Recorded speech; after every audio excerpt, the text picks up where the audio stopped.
Hi guys. So hindi pa tayo nakakatakbo, nagugutom na agad.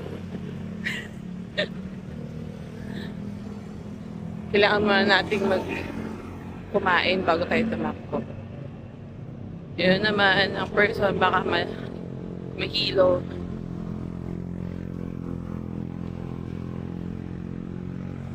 Waiting na ang mga aso sa akin.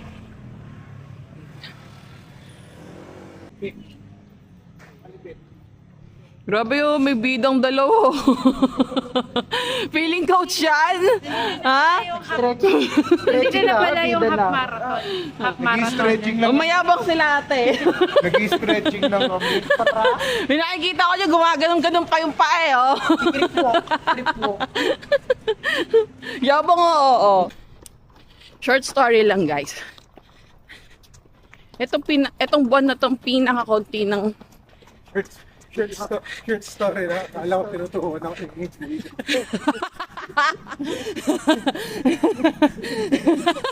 Hindi na ako bumabasa.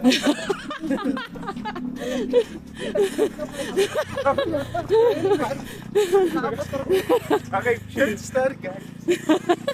Nagmamatar ako. Bumutang ako. Ito parang may tumutusok sa puwet. Parang kasi harapin. Tapos medyo iniiwas ko yung puwet ko. Hindi ilang ako. Inang yun. Di ko na talaga kaya. Ginanong ko ng konti. Ginapa ako. Sabi ko, tigas ah. Pagkapa ako, putang ina yung G-Solid. Tapos sabi yung artist. Sabi, tangina mo po. Muntikin na ako tumalon. Ay, ako, iniipo mo. Parehas kami lang iniisip ang puta. Oh, munti ka na bumabag, munti ako nung... Baba na po eh. Ganyan ka lang din. kinabahan. Tatalong talaga ako dito. Sabi ko, puta, yung tigas nito. Tigas nito ah. Grabe eh. Nakakainis.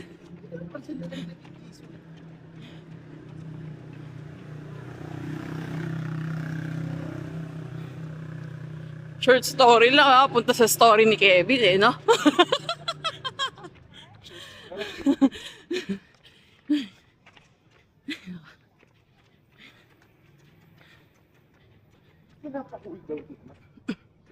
Cool down agad ah. Parang ganda bumili ng Garmin. Malalaman mo kapag ka